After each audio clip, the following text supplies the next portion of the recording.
इसी तरह projection onto x axis क्या है कि हमें प्रोजेक्शन एक्स एक्सिस के ऊपर नजर आने चाहिए, जो साया है वो एक्स एक्सिस के ऊपर नजर आना चाहिए। इसका मतलब है कि एक्स एक्सिस में हमारे पास एक्स कंपोनेंट रहेगा लेकिन वाई कंपोनेंट जो है वो 0 0 की फॉर्म में आ जाएगा। तो इसकी स्टैंडर्ड मैट्रिक्स है 1 0 0 0 1 0 0 0। इसको अगर आप u सपोज कर लें, u 4 3 है जैसे पहले सपोज किया, तो हमारे पास वेक्टर 4 3 है, तो जब हम स्टैंडर्ड ट्रांसफॉर्मेशन अप्लाई करेंगे तो वो 4 0 रह जाएगा। सो उसकी प्रोजेक्शन हमें एक्स एक्सिस पे मिलेगी। इसी तरह प्रोजेक्शन ऑन वाई एक्सिस का मतलब है कि एक्स जो है वो 0 0 हो जाएगा और वाई के ऊपर जो उसका E2 था वो 0 1 रहेगी। उसकी स्टैंडर्ड मैट्रिक्स है 0 0 0 1। जब आप यहाँ पे भी u को आप कंसिडर करें 4 3, तो x जो है वो 0 हो जाएगा और y जो है वो 3 रह जाएगा। तो उसकी जो सिंपल वेक्टर है वो ऑन y एक्सिस आ जाएगा। और जब प्रोजेक्शन हम x एक्सिस देखते हैं तो जो वेक्टर है वो सिंपली x एक्सिस के ऊपर आ जाएगा। सो हमें ये पहले भी हम कैलकुलस में भी डिस्कस करते हैं कि x एक्सिस के ऊपर y कंपोनेंट 0 होता है, y जो है, और y एक्सिस के ऊपर x जो है वो 0 होता है। जी students, very important which is rotation. Computer graphics के अंदर भी आपको ये जो है वो काफ़ी हेल्पफुल जो है वो साबित होती है, काफ़ी मदद देती है। हम यहाँ पे रोटेशन सिंपली एक्स वाई के लिहाज से जो डिस्कस कर रहे हैं, इसी तरह आप 3xyz के लिहाज से भी इसे डिस्कस कर सकते हैं। So let T R square to R square be the transformation that rotates each point in R square.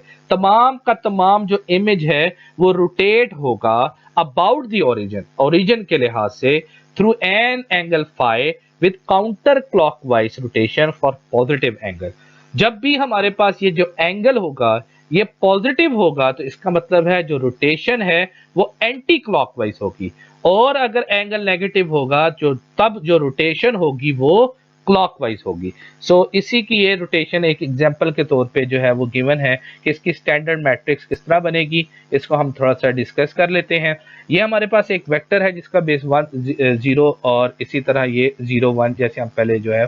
अब इसकी रोटेशन जो है यहाँ से शिफ्ट होके यहाँ पे गई है एंगल के लिहाज। अब यहाँ से अब TE1 क्या होना चाहिए, TE1 जैसे मैं तो transformation E1।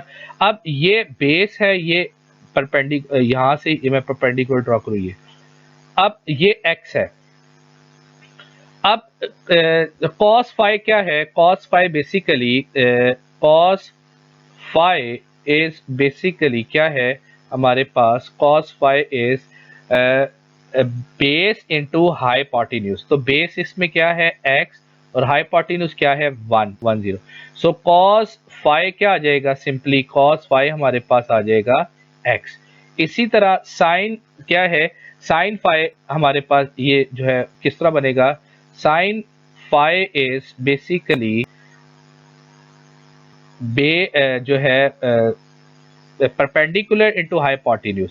So perpendicular into perpendicular में क्या है, ये इसका y कंपोनेंट है। सो y ओवर हाइपोटेन्यूज क्या है 1। तो साइन हमारे पास क्या आ गया, sine phi is equal to y। सो इसका मतलब है TE1 हमारे पास सिंपली आ जाएगा क्या, cos phi into sine phi.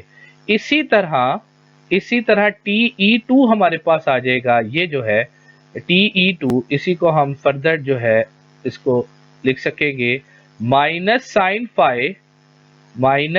Phi और cos फाई। सो TE अब स्टैंडर्ड मैट्रिक्स इसकी क्या बन जाएगी, standard matrix transformation standard matrix की TE1 E2 है, तो स्टैंडर्ड मैट्रिक्स आ जाएगी cos फाई साइन फाई और यहां पे आ जाएगा माइनस साइन फाई और cos फाई।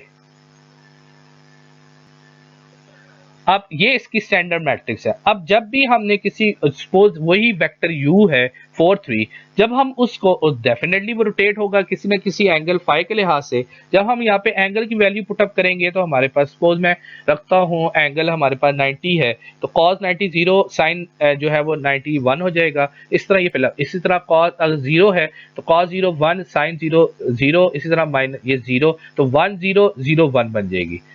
अब ये माइनस, आप इसको इस तरह कॉस, वैसे भी अगर आप वैसे जस्ट फॉर मेमोराइजिंग इसको, आप अगर आप इसको कॉस का डेरिवेटिव है माइनस साइन फाइव और इसी तरह साइन का डेरिवेटिव है कॉस फाइव, आप इस तरह वैसे इसको जो है वो कर सकते हैं, लेकिन आप इसी लिहाज से इस कोऑर्डिनेट्स को भी जो है वो फाइंड आउट कर सकते हैं। सो ये हमारे पास स्टैंडर्ड मैट्रिक्स आ जाएगी cos five minus cos five sine five और minus sine five cos five, ये TE1 है और इसी तरह ये ट्रांसफॉर्मेशन TE2 के लिहाज से है।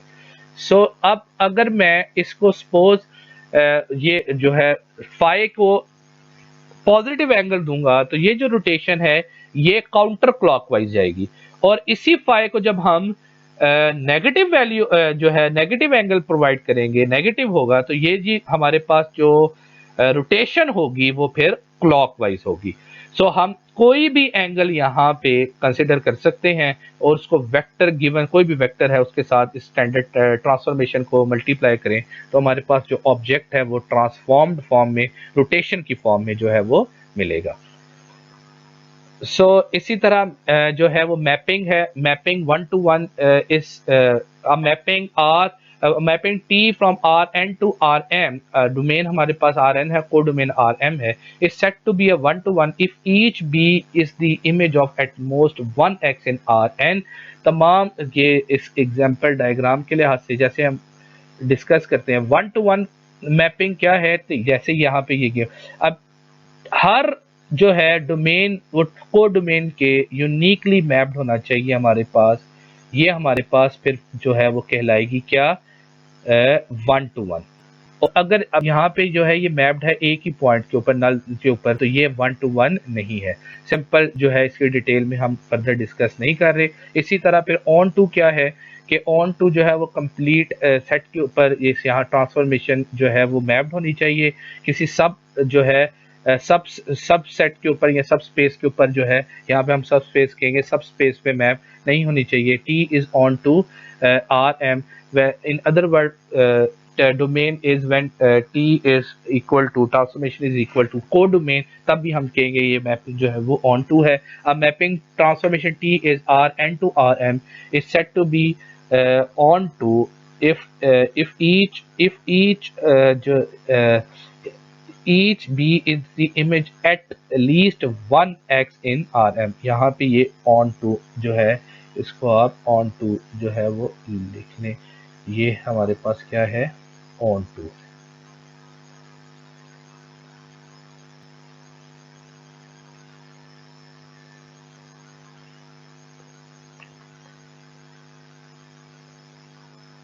इसी तरह एप्लीकेशन एंड मोटिवेशन में जैसे मोटिवेशन में हमने स्टार्ट में कहा था, मैंने आपको बताया था असाइनमेंट से रिलेटेड, इसकी एप्लीकेशन में इंजीनियरिंग एंड फिजिक्स की पॉइंट ऑफ व्यू से, in engineering and physics property 3 is refer to the superposition principal.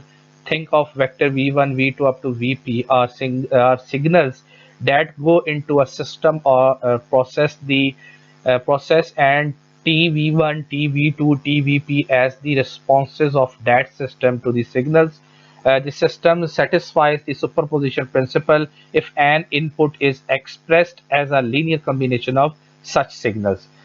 Similarly, a specific application of linear maps is for a geometrical transformation such as those performed in computer graphics। जैसे मैंने पहले बताया था CG में computer graphics के अंदर इसका transformation बहुत ज़्यादा यूज होती है, where the translation, rotation and scaling of 2D or 3D objects is performed by use of a transformation matrix। Linear mappings also are used as a mechanism for describing the change। For example, in calculus, correspond to derivatives, or in relativity used as a device to keep track of the local transformation of reference frames।